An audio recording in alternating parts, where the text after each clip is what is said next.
because someone will hear a conversation like this, or they'll hear me talk about this and be like, oh, okay, I'll get it. I'll just change some of my marketing over to focus on the solution seeker. And then in doing so, they're still using information seeker language, right?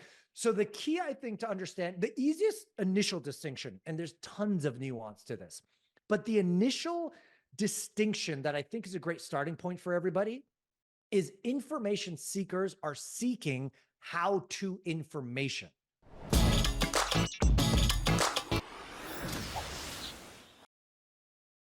All right, everyone. Welcome to another podcast session here at High Level called the High Level Spotlight Sessions. I have the honor of bringing on Nicholas Kusmich. He was one of our speakers at this year's event and couldn't make it due to last minute some travel things that he dealt with. And I asked Nicholas, hey, can we get you on a podcast and we'll share some of the things that you might have shared at the event. So Nicholas, he's the founder of the H2H Media Group, is best known as a leading digital advertising strategist and having some of the largest ROIs in the space of marketing. He's also responsible for generating well over $600 million+ of revenue through Facebook ads or Meta ads. He's a top Inc. 500 New York Times bestselling author, and all the medals that you can think of in the space. He's someone that we have a lot of respect for. So, Nicholas, thanks for jumping in on a podcast session with me, man. I think Oh, awesome. Yeah, no, I'm super stoked to be to chatting with you and jamming on stuff. And I can't wait to see where the conversation goes. awesome, man. So you're based out of British Columbia, and tell us a little bit about your story. How did you get started in the world of online business, the agency space, the marketing world, the consulting space, and yada yada yada? All that, yeah, totally by mistake. There was like no intentions behind any of it. It just kind of happened. And here's what I mean by that. Like, I'm an only child. I witnessed my father have his first heart attack when I was 4 years old. And that was the beginning of, I mean, I spent 17 years in and out of hospital with my dad. He passed in 2005, but en route to there, he had a lot of health complications. My mother's an immigrant who had, immigrated from overseas, couldn't speak English very well. And so me as an only child, basically when I was 17 years old, my father had his second stroke, which didn't allow him to work anymore. So my mom and dad had their own little convenience store business, never made enough to really pay the bills. There was always more month than money, but it was what it was. I was the only child. And then when my father had that last episode before he passed, um, it just dawned on me that things were going to be difficult and things were going to rest on my shoulders. So my father couldn't work anymore, which meant my mother had to go find a job. Of course, she couldn't speak English very well. So she tried to get a job, came back, unable to get a job. And so it kind of forced me into this position as the only kid in my family to say, okay, I've got to figure out how to support my family. Wow. So as a young, impressionable 17-year-old at the time, I was like, okay, I go to the internet and say how to make money online. And of course, that opens up a whole array of scams and this and that. And I joined multi-level marketing companies, and I joined envelope stuffing companies and survey filling out companies. But all that, if we were to condense it, took me to an experience where I came across the work of Corey Rudel. Now, some people who are reading this probably don't know who Corey is. Corey is the godfather of internet marketing. He's the first person to sell something online and then teach other people how to do that long, long time ago. And I come across one of his work, and it essentially said, hey, if you want to sell something online, you've got to write some sort of a content piece. And back then, ebooks were all a rage. So you go on to write an ebook, and then you want to sell that ebook online somewhere. And at the time, Google was the 800-pound gorilla. That's where everyone bought traffic from. But I was a little too late to that game. Like, they had already had the panda and the penguin slap and all these other animal slaps, and people were freaking out and saying, I can't afford to keep going on this platform. But right around that time, and again, the timing was just right, where Facebook had released their advertising platform in beta. as did a company called plentyoffish.com. Some people might know what that is. And the pitch was the same from both. They're like, look, we have all this user data of people utilizing our platform. And for the smart advertiser, you can take and target or micro target segments of our user database with relevant offers. And back then, just please know, everyone listening, it was the wild, wild west. You could say anything you want, you could show whatever you want, you could do whatever you want. But again, my training was, hey, write an ebook, which I did under a pen name, and then sell it through a landing page and whatnot through paid channels. And so I jumped on Facebook and I jumped on Plenty of Fish at the same time running ads. And probably like 4 or 5 months into it, I said, you know what? I should make a decision one way or another. Which platform am I going to choose? Thankfully, I call it the $600 million decision. We chose Facebook instead of Plenty of Fish for no other reason than just a hunch. And that was kind of my foray into figuring out, A, how am I going to support my family? And B, what does it mean to be an internet entrepreneur, how to sell online? What are all the things around that? And that was kind of the kickoff to get going, because again, I say it was forced. It wasn't an option of mine. I had to figure out a way to take care of my family. And through got a ton of trial and error and a bunch of failures, we started to figure it out. And the rest, as they say, I guess, was history. Well, I think that's one hell of a launch pad. And the immigrant story is something that I love because I have, my family is very similar. Came from another country. They try to Right. make new means happen in the US over the years. And you can see the trials and tribulations a immigrant family goes through. And there's always this the one black sheep in the family that figures out the internet. Like I have Sure. cousins that are all bunch of physicians and Yep. nurses and engineers, and then you got Paulson over here trying to sell coupons on the internet. On the internet. Yep. I That's love where it it. all starts. But Yeah. Nicholas, you and I spoke, and I know about your story. Your agency success is incredible. So congrats on that entire world of work that you've already done. But one Yeah. of the things that we talked about prepping for this podcast is the no funnel approach and sales around that. First of all, can you help define how you see what a funnel is? And then let's Yeah. talk about the no funnel approach. I appreciate that. And so there's a couple things, like, I don't know who to give credit to, but someone started this concept of the funnel, right? And the analogy that you throw things in the top and then the funnel like sifts and sorts and sends the best people out the bottom. We've all been taught it in the internet marketing space. In fact, it's so pervasive that you could go to like a knitting conference and someone there who's trying to sell something has heard about a funnel. Like it's outrageous the reach that this terminology has had. And it seems to be the bedrock of all things marketing. So I define a funnel simply in its simplest form as where you put something out on the internet, typically a landing page that requires an opt-in. So usually a name and an email, or a name, email, and phone number, in exchange for some sort of how-to information. And then the object of the business owner or the marketer is that once you've gathered that lead, you then nurture them through a sequence of events, whether those are webinars or emails or whatever. And then at some point you make an offer to the person. So for many, it's considered a customer journey where you capture the lead, nurture the lead, then convert the lead. But yeah, to me, a funnel in its simplest sense is an opt-in requirement for some sort of how-to information in order to be able to market and sell that person into whatever it is you're trying to sell. Absolutely. And you and I know the relationship between marketing and sales, obviously, from Mhm. the business world, right? Like the marketing role is to essentially create the traffic. Sales role is to obviously field the traffic. So can you help us understand what you mean by the no funnel approach to generating qualified sales? Because my gut tells me there's a bridge between marketing and sales there. Yeah, there definitely is a bridge to marketing and sales. And some of the statistics I think is important to note. And I don't know the exact number off the top of my head. So please, internet, don't kill me for naming the wrong statistic. But something like 62% of all buying decisions are made before they actually are presented with the offer. Now that's, I don't know if it's 62, it's 82 or 52, but somewhere around there, we have to recognize that the buying decision of a prospect is made well before the offer for the thing is actually ever made. So that gives you a very clear indication on the role or purpose of marketing in and of itself. I hear some people say it this way, and I think there's some truth to this. that good marketing negates the need for difficult sales. So if you do marketing well, then when you get to the sales thing, it's just a very easy transaction. Or bad marketing has a requirement of very aggressive or crafty or manipulative sales as a result. So there's definitely a bridge there.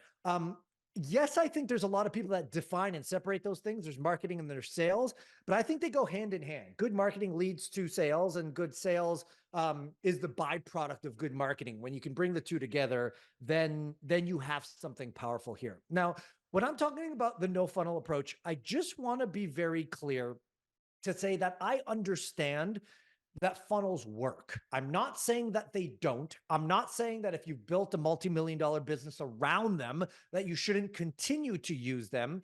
My argument, though, is that well, can I just say this? I think there are three things that are wrong about funnels. We should hopefully spawn some great conversation between me and you, Paulson. Is it okay if I kind of just go over those and use that as a launch pad? Yeah, let's talk about the three areas that we should consider when it comes to the no funnel approach. I love that. So the first thing, here's the first thing is, let's just ask about the speed of a funnel, right? We were taught that a funnel is something where you throw leads on the top, the prospects get sifted and sorted, it slows down the process, and then it spits out the great people on the end. Well, let's just think about that metaphor as a starting point. If you come over to my house, I've got a bunch of funnels everywhere, different types, different everything, because I have to prove the point. But one thing I did with my kids is when we were out in the hot tub, I took one of these funnels out to the hot tub and I took a mug with me. And I scooped up the mug and I simply turned it upside down. And what I noticed was the water obviously came out very fast out of the bottom, instantly. Turn it upside down, fine. The second thing, though, I noticed is when I scooped that mug and I put it in the top of a funnel, a couple of interesting observations happened. Observation number one was that 100% of what I put in the top came out the bottom. Okay. That's not what we were taught about what funnels do. Funnels are supposed to sift and sort and only the best come out the bottom. That is not the case. Whatever I put in the top of the funnel, 100% of it came out the bottom. So the metaphor in and of itself is broken to start with.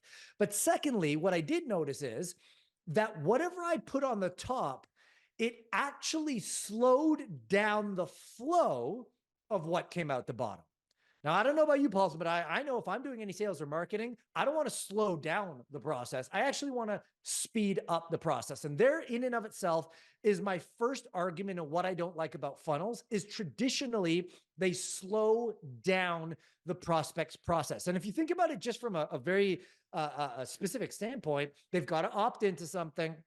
And then there's 1,000,001 resistance points before the person ever has the opportunity to make a transaction. So an opt-in is a resistance point. Even in the opt-in field, if you ask one too many questions like name, email, and phone number, if you ask 2 questions instead of 3, that's a resistance point. Then you want them to read your book, read your lead magnet, show up to a webinar, stay to the pitch. Like all of these are actually slowing down a prospect's ability to transact with you. And this is detrimental to someone who's like, I've got a problem and I need you to solve it. I want you to see it from a different perspective. I like to give an example of, let's say there is somebody who is sick and they need to get to the hospital. They have 2 ways to get there. We're going to present 2 opportunities. Opportunity number 1 is to get into a 1971 Ford Pinto that barely runs and take a series of windy streets that are covered in speed bumps in order to get to the hospital. Option 1. Option 2 is getting a 2024 Ford, well, they don't make it in 2024, 2022 Ferrari Pista, put them in that 488 and say, go in a straight way to the actual hospital. Which would you prefer? Now, I don't know about you, Paulson, but I'll take the Ferrari any day of the week and go straight beeline to the hospital, especially if I'm in a rush and there's an emergency. Now, using that same analogy, I want you to imagine that your prospect has a problem and you have a solution. Your agency, your product, your service, your consulting, your coaching program.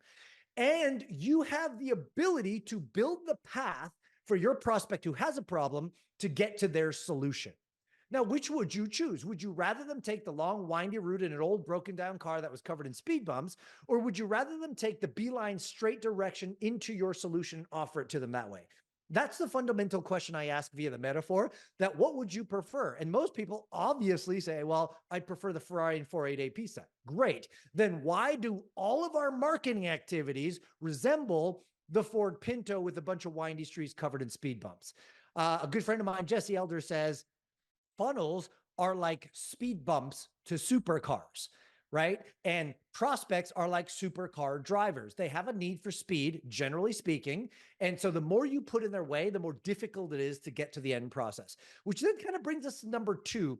If we talked about the speed of the funnel being one problem, then the other question, the second thing that we would need to talk about is, what about the complexity of a funnel? And I'm talking both to the person who has to create it and to the person who is actually going through it. So for the person to create it, I mean, the more steps you have in a funnel, the more complex it is for you to try and design and create and whatever. I don't know about you, Paulson, but the last time I tried to come up with a webinar, it took me weeks to come up with the webinar content. Then you got to get the tech. Then you got to implement the tech into it and make it all work and fancy. Then you need 1,000,001 text verifications and build AI into it. And you've got 1,000,001 things kind of operating in order to get someone to the final product. Problem with that is, with complexity comes breakage. But I also want you to see that from the prospect standpoint. With complexity comes leakage. So for each individual extra step we put in the way between our solution and the prospect wanting that solution, the higher probability people will fall off the bandwagon.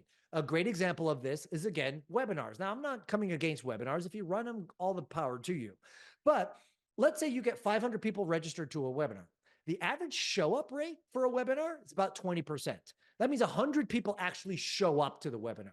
Now, of that, the average rate for people to stay all the way to the end and watch your offer is 30%. So we started with 500, we're down to 30% seeing the offer. Let's say you sell high ticket, like an agency service. Of the 30% who see that, maybe 10% are actually going to book a call to talk to you about going into. Now we're down to 10 people, right? And if your conversion rates for your sales team is really, really strong, let's say you convert at 30%. That means of the 500 people who started this process, 3 become potential clients. 3. So that to me shows bleed all along the way. And here's the worst part. Your best prospect probably never opted in for the webinar in the first place, which brings me to point number 3. And then after this, Paulson, we can delve into any of these a lot deeper. But point number 3 about the funnel is, in my opinion, it attracts the wrong type of prospect and repels the right type of prospect. So who's wrong and who's right? I've personally categorized every prospect into 2 categories. And I'm going to suggest that a marketer's greatest opportunity this year when they're marketing is to focus on the right type of prospect, their best prospect versus the wrong type. So let me kind of break them down for you. I break down prospects into 2 categories. One is what I would call an information seeker, and the second is what I would call a solution seeker. Now let's just look at an information seeker first. An information seeker is just that. Someone who loves to perpetually gather more information. They're hoarders of information. So what is their behavior? They opt in from one webinar to the next, to the next, to the next. They listen from one podcast to the next, to the next. They watch one YouTube video to the next, to the next. And they're obsessed with what I call just in case information. Now, there's a difference between just in case information and just in time information. Just in case information is like, maybe one day I'm going to host a webinar, so I might as well buy a course today that teaches me how to do webinars. Complete waste of time. Just in time information is like, oh my God, I got to host a webinar on Thursday. I better buy a course to know how to do the webinar before Thursday so I can get it done and present it. Right? So you have information seekers who are hoarding more and more information. They are not looking to pay for any solutions, which is why they're opting into free information. They ask the question, how can I help myself versus who can help solve this for me? And the conversion window for these people are extremely long. They take anywhere from 90 days to 10 years to convert. Let's see the flip side though, the solution seeker. A solution seeker says, I'm not looking for information. In fact, I could care less about information. I want a solution and I want it right now. I'm willing to pay premium dollar for that solution because I need it solved, because I have more time. I have more money than I do time. I value time higher than I do money. So they're looking to just pay for a solution, get to the other end to make sure that it all works. Their question is not, how can I help myself? Their question is, who can solve this problem for me? And the key distinction here is whenever they see a traditional opt-in for a funnel, they know exactly what that is. And they know that if they could give their name and their email, they're going to be bombarded for the next 90 days with emails and texts and messages and videos and this and that, trying to sell them something like, I have no time for that. I just want the solution. Here's a perfect example of this as we drive this home. I was on Instagram scrolling and I saw this great ad. Dude was like on point. His copy was great. The video was great. He was selling some sort of like productivity thing. And I just made a decision in my mind to say, hey, whatever this guy is selling on the next page, this ad is so good that as long as it's $2,000 or less, I'm going to buy it. No questions asked. So I'm watching this ad. I click on the learn more button just below. And guess what it takes me to? A freaking webinar opt-in page. And guess what I did? I abandoned ship. There's no way in hell that this person is going to get any more of my time. My time is way too important to me. This person is not going to get any more of my time. Now, if he had just made an offer, I would have bought it because I am a solution seeker. But he didn't. He thought everyone's an information seeker. He thought everyone needs to be nurtured. He thinks everyone needs to follow an ascension model. And so he lost a sale from someone like me. And here's the reality. No matter what industry you are in, there is a segment of your marketplace that are solution seekers. And if you don't have a process geared specifically towards them, and all of your marketing material are information seeker funnels, you are leaving your best prospects on the table, people who don't have price objections, people who don't have any concerns, people who just want to move forward and pay you top dollar. So yeah, there's three things that you really laid out that is a total rude awakening for most. I don't know if I should call it the funnel hacker world or like the world of marketing in general, right? Right. Because we all have this impression that funnels are the lifesavers of everything. And it's just, I think maybe it's with indoctrination, maybe it's from content marketing, whatever it is, we have a lot of misunderstanding. So here's what I understood from everything you shared so far, Sure. Nicholas. There is a way to build business without the standard funnel approach, the no funnel approach to sales. The three things that you really laid out was number one, the argument is having a funnel slows down the traffic in getting to your offer. Number two is the complexity of the funnel systems in general for the provider as well as the consumer. Number three is the bifurcation of the type of customers that are coming in, whether they're information seekers or solution seekers. Yes. Can you talk first? Let's talk about the first thing, which is the speed of funnels. Like, first of all, why do you think marketers, online businesses, digital entrepreneurs, why do you think they set up funnels in general to create those speed bumps like your friend said? Why does that, how is that even a thing? I think because one of the greatest myths propagated in the marketing industry is that leads need to be nurtured before they make a transactional decision.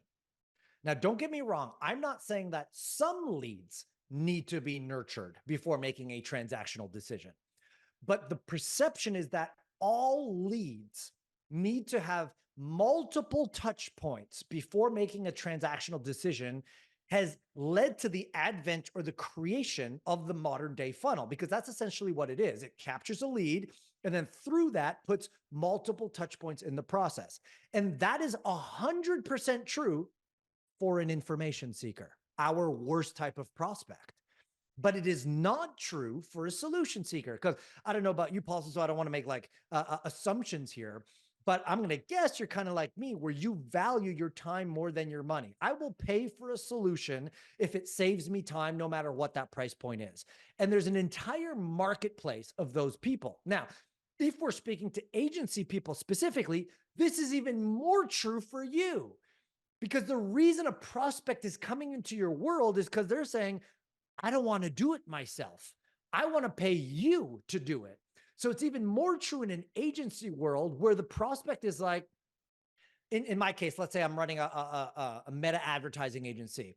A classic example is this: back in the day, because I bought into the idea that I needed a funnel, I put out lead magnets in the world that said something along the lines of, there's multiple ones, but one of them was like how to write great ads. And I got 80,000 downloads of this thing over the duration of about a year.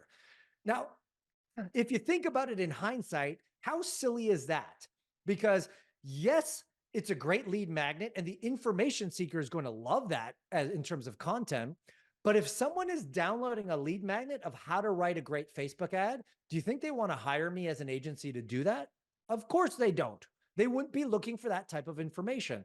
So in answer to your question, yeah, I think it's because we have been fed the lie that every single a customer journey, every single prospect needs multiple touch points before making a transactional decision. And I'm here to show you, and probably everyone has a realization of someone in their world who kibossed that play. Like that was not true for them.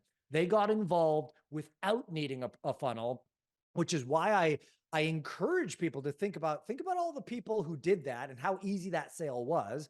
And then wouldn't you just want more of those people rather than going after the information seeker? So I think that's why people have adapted and adopted the funnel play, because of that one fundamental myth that is confusing the marketplace right now. That's really interesting because I mean, we're doing a high level podcast, and even the high Mhm. level platform is obviously built, some of it is built around lead nurturing, lead scoring, Sure. some of these things that support the idea that you need all these touch points. Now, I'll tell you the same thing that Nicholas is telling you. There are different types of avatars that look similar, Sure. right? The information seekers versus the solution seekers. Like today morning, my furnace went out, I guess. The heater's not working. It's like Oh 40 no. degrees here in Yeah. Texas, which is very rare. And I call Tommy, my good old guy that comes and checks in all the stuff. My wife texts and she's like, Paulson, make sure you call Tommy today. I'm like, cool. Tommy, can you be here in 30 minutes? I literally left a check at the door because I had a lot of live streams today, and Yep. I didn't even talk to him today. Yep. He picked up the check. He has the codes to open my house and went in the attic, fixed everything, and told me it was some transformer slash capacitator thing. Like I literally didn't even talk to him. Yep. Yep. I can see him pull up to my driveway, but that was it. Like I'm a classic solution seeker today when it comes to my HVAC. Yeah. So thinking about the complexity of the funnel system, first of all, a lot of us techies here are, in the high level world, Yes, of we course. And we we I'm in the have high level world too, for sure. Like, like I get it. we complicate it just for fun. I don't know why Yeah, it is. it's true. Like just because we feel like more needs to get done, Sure. or can you speak to the complexity of the funnel? What are some Yeah. things that most marketers make a mistake on, and maybe add to it and give us some ideas of how to simplify the complexity? Yeah, I love that. So let's use a couple of examples. Like, let's use your HVAC guy as an example, right? If that HVAC company bought into the idea that you need a funnel to get a customer, they might have put out some content on the internet. They might have have an opt-in form with a lead magnet that says, Paulson, hey, let me show you how to fix your funnel, your furnace, right? How ludicrous would have that been? You had a furnace that stopped working. Your prospect has an issue that's an emergency. If that thing doesn't get fixed ASAP, your wife is going to be pretty damn pissed that it's so cold in the house. And so you're not looking for more information at this point. You're like, give me the damn solution. One called to Tony, he arrives, blah, blah, blah, blah, blah. You don't even talk to him. He gets the check. You get your solution. End of day. Thank you very much. Right? Great example of that. So when we talk about complexity, I just want you to be thinking about either speed bumps, as the metaphor puts it, or what I more likely like to use is the term resistance points. So the problem that I see with most people's funnel, and it's under the guise that you need multiple touch points, but it's almost like for fun. And I love how you said that, because most of us funnel people are like, yeah, I want to see how complex and intricate I can make my funnel to make it seem fancy. We add unnecessary resistance points. So the balance in this world is understanding what is the least amount of resistance points that are required to obtain a qualified prospect, but not too many where it turns people off. So just for the sake of this example, let's talk about what resistance points are in a traditional funnel. I already alluded to it a little bit, but let's kind of go deeper into it. The first resistance point in any typical funnel is an opt-in page, right? You get to a page and it says, hey, I want to give you information, but rather than giving you information, I'm going to withhold it until you give me something first. So that in and of itself feels icky, but it is what it is, so be it. So then we require something of our prospect before ever giving anything to them. I think that's a problem in itself, but that's a resistance point. Now, even when you look at a traditional opt-in page, you could ask for just email. You could ask for email and name. You could ask for email, name, and phone number. You could ask for email, name, phone number, address, all sorts of information. And the more you ask, the more resistance points, meaning the more likely someone's going to say at some point, nah, I'm not going to do that. So I'm going to assume, Nicholas, that you probably have a lot of fun just laughing when you go through a funnel and it's like 100-question survey. Right. It's just like, of course, we're going to add complexity to 100%. it. And that's just one of those things you do. Yeah. Well, and on that note, the balls, and it's not just like the survey. It's like every additional click on a page is a resistance point. So like one key thing is, of course, if someone were to get on the phone call with someone on my sales team, they have to fill out some sort of an application to do that. We don't just let anybody do that. But, you look at our application versus other people's applications, and our applications is very short. It's poignant. It only asks qualifying questions and nothing else. I don't care about anything else except do you qualify. If they do qualify, then they get onto a sales call. But even on that note, my application page isn't on a separate page from my landing page because that's an additional click. And a click is a drop-off point. It is resistance.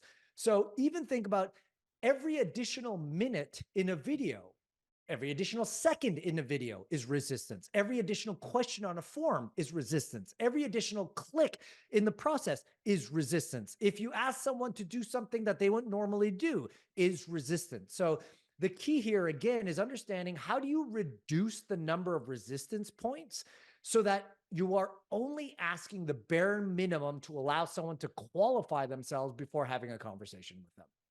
I love that. And the third pillar that you really talked about was the different type of temperatures that an avatar is at. So you have the information seekers and you also have the solution seekers. Yes. I guess let's get to the point of the solution seekers. Sure. Obviously, it makes sense to go after the hottest, most active buyers versus interest buyers, which is the way I kind of teach I like that stuff. But either way, how do we then figure out who are the active buyers or solution seekers, and how do we attract them so we don't have wasted efforts on sales and marketing?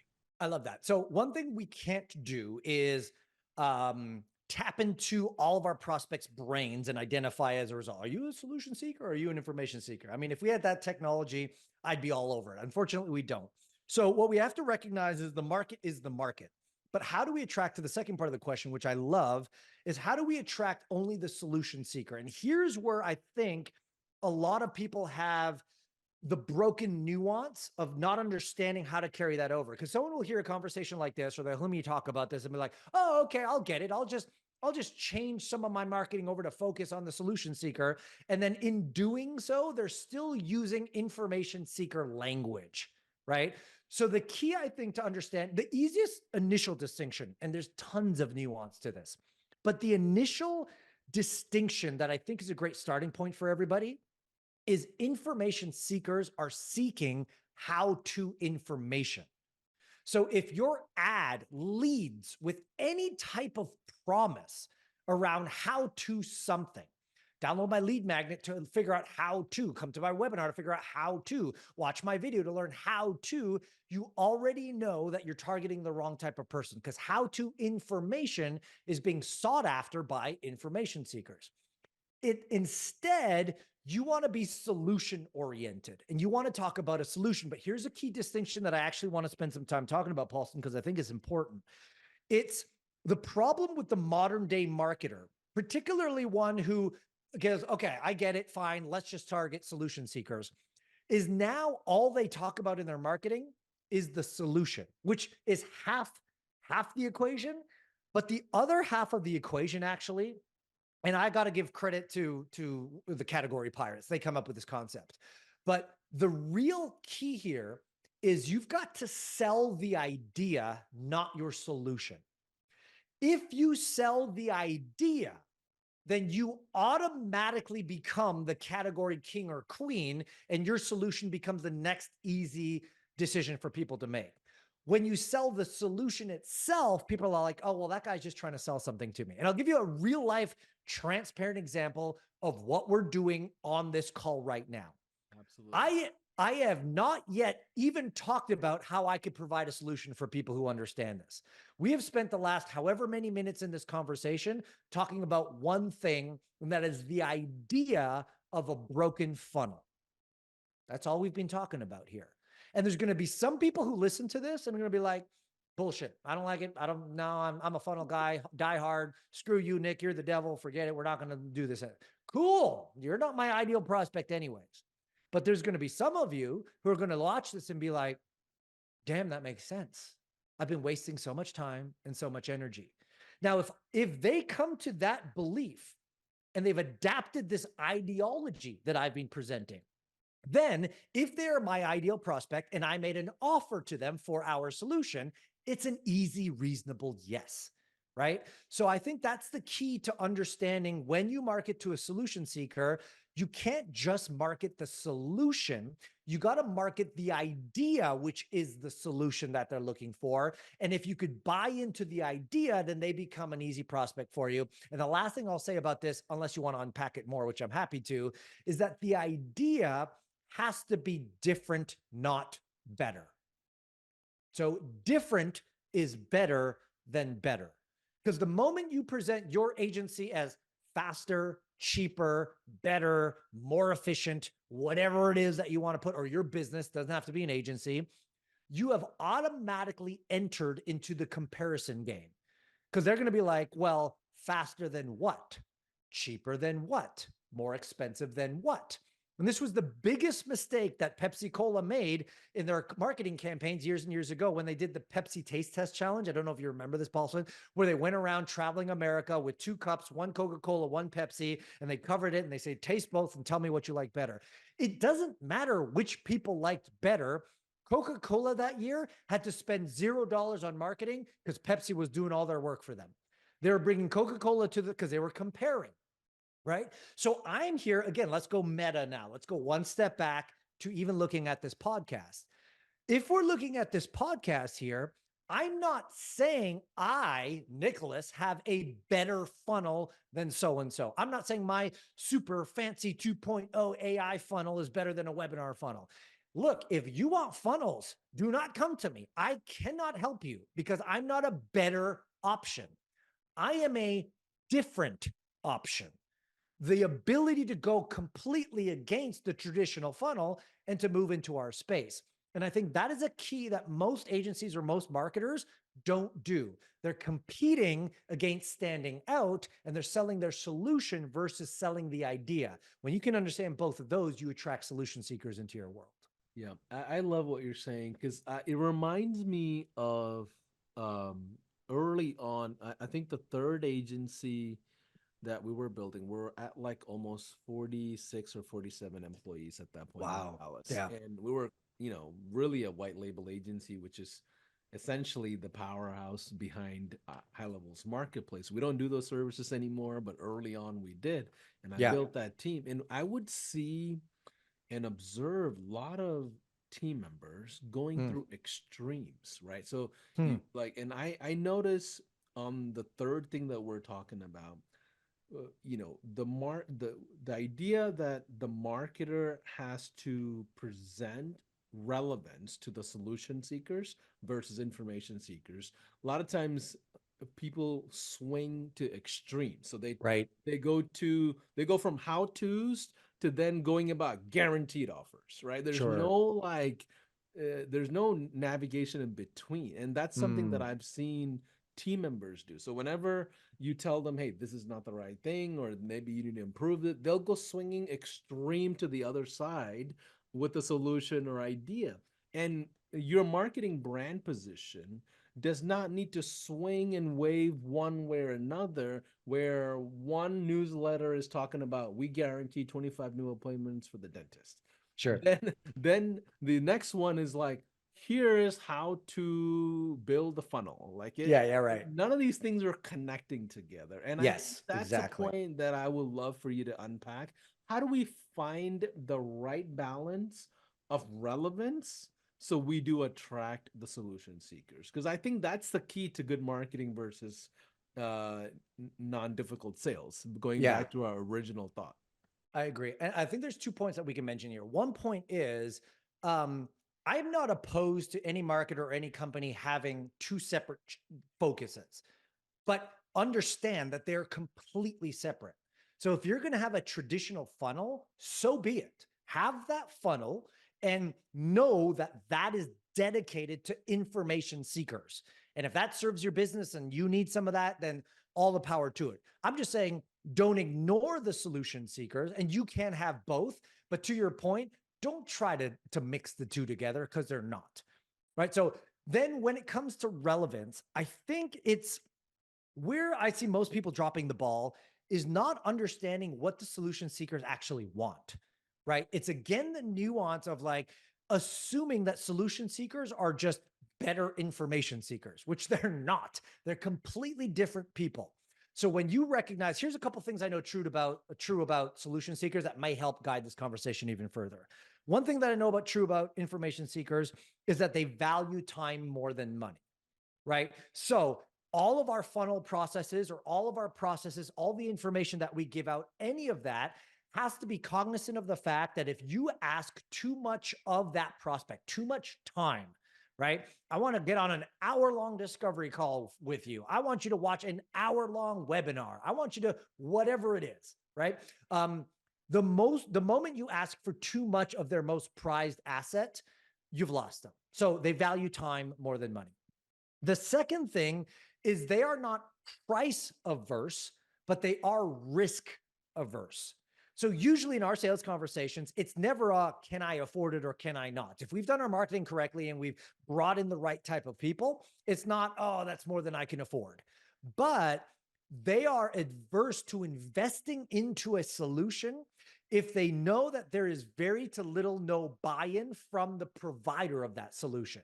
So if all the risk is geared towards the prospect, you're going to lose them as opportunities. But if you know how to mitigate the risk by one way or another, and you could do that with guarantees, you could do that with all sorts of promises, you could do that with all sorts of clauses. But if you can learn how to mitigate the risk, then the conversation is better.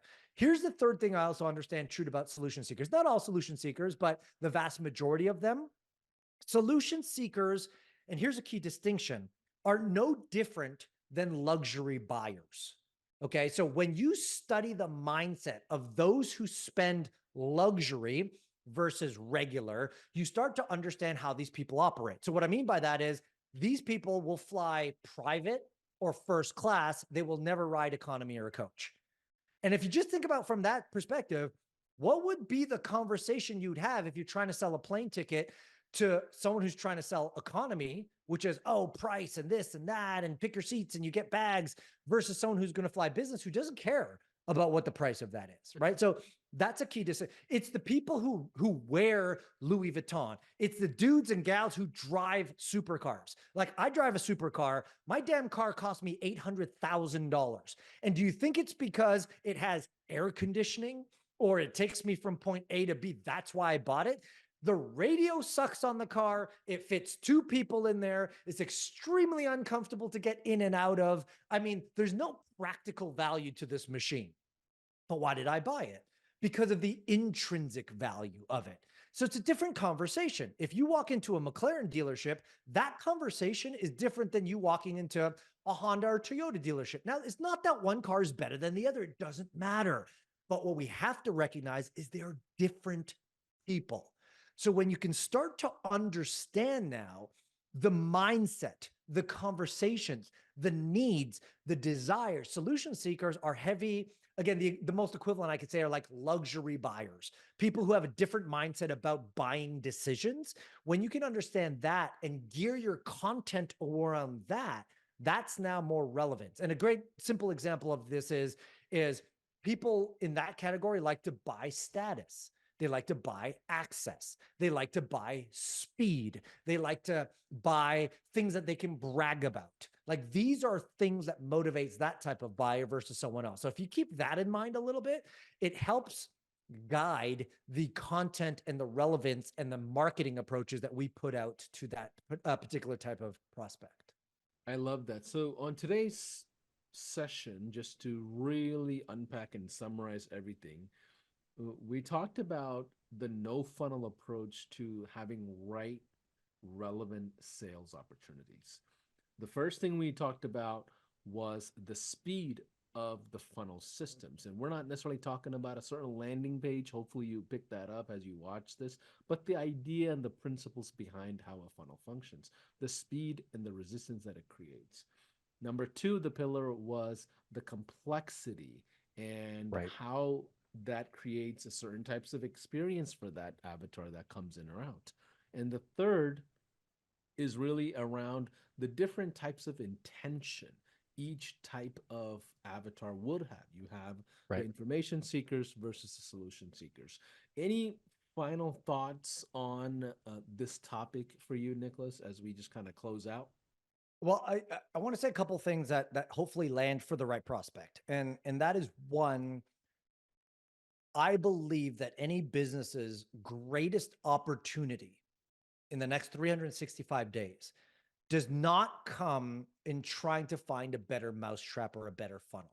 And that is what we usually perpetuate, right? It's like, oh, my webinar funnel's not working. Let's do a book funnel. Oh, the book funnel's not working. Let's do a challenge. Oh, the channel funnel's not working. Let's do this. Let's do that. And we just perpetually find the next best mousetrap. And that served us to a certain degree, but I'm going to say that those are incremental gains in growth. If you want exponential gains in growth, your greatest opportunity is found in recognizing that it's not a better mousetrap, it's a better prospect that you need to go after. And fortunately, a better prospect doesn't need a complicated traditional funnel. It can be a very simplified process. I'll just throw this out there as a good example. It's how I came into high level. Like most people pre-high level were using other platforms. And what did high level do? And said, hey, well, there was the white labeling aspect. Different is better than better. There was the aspect of, hey, it's all in one rather than the messy confusionness of all these separate duct tape solutions. Different is better than better. And then the third one was somebody just said, hey, Nick, you got to check this out. Someone that I trusted. So did I have to attend a webinar? No. Did I have to read a whole bunch of material on it? No. I was referred based on someone I trust, and the positioning was different. So I said, you know what? I'm in. And whatever the highest level account you guys have is what I pay for every single month. Right. So I'm a great example of, and high level is a great example of this. And so I say that all to say is when you can understand that A, that's your greatest opportunity. B, every industry has solution seekers that are being completely ignored and just waiting for someone to come by and saying, you've got a problem, let me solve it for you. And then thirdly, if you can get over the mindset traps of, again, I'm not asking anybody to abandon your funnels. If they work for you, keep going with them, but don't abandon the opportunity of the solution seeker, because that's a great opportunity for you. If you could just take those three things, I think there's great testimonials that if we revisited next year of people who said, I heard it, I did it, I got results now, look at me. We'll see a great message coming out from some people saying, hey, that was my fastest path to growth this year. I love that. Nicholas, before we close out, how can people find you? What are some of the cool projects that you're working on right now? Anything they can get plugged into, feel free to share that. Yeah, I love that. So, I mean, let me share three things. Number one, if anything that we discussed here kind of makes sense to you and you want to have a conversation with us to see if we can help you, if you go to workwithnick.com, workwithnic.com, this is for the solution seeker who's like, I don't need any more content. Let's just have a conversation, see if it's a good fit. I'm happy to have a conversation with you. For those who are information seekers, which again, if you listen to an hour-long podcast, some of you might fit into that category. I have a newsletter that goes out every Thursday. It's great content all about how to sell high ticket without a funnel and how to make all that work. It's at nicholaskusmich.co. So not .com, but .co. If you subscribe to the newsletter, I give you a free copy of my book, Give, that you get as part of that. And you just kind of get all the information on a weekly basis of how to grow your high ticket business. So I think those two, and then of course, social. Fortunately, Paulson, I am the only Nicholas Kusmich on the planet. So as long as you know how to spell my name, you can easily find me on any social channel, and I'm happy to interact with people that way as well. Awesome. Well, thank you, Nicholas, for being part of our high level family as Oh, I well. love it. You I were love one it. of our early adopters. Any of you that are watching, in case if you're not a high leveler just yet, or even a SaaSpreneur just yet, What are you doing? I don't Hurry know, up and get right? on board. Jesus, it's not that difficult of a decision. Get on high level. It'll save so much headache and effort. I know you didn't tell me to say that, but I just need people to hear it. Yeah, and just because of the podcast, we're doing a 30-day trial that you might find somewhere here in the Awesome. description. And that's just for us to test out the YouTube channel once in a while here and there.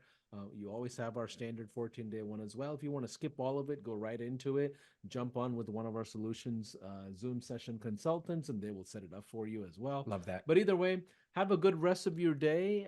Looking forward to seeing you all on our next session. Nicholas, thank you. Hope to see you at our next event or our conference this year. 2024. Yeah, I know you wanted to come on the I last one. did We so just bad. couldn't make it happen, but thanks for jumping on a quick podcast session here, my guy. No, I appreciate your time, and thanks for taking the time to have this conversation with me. Okay, take care. Bye, everybody.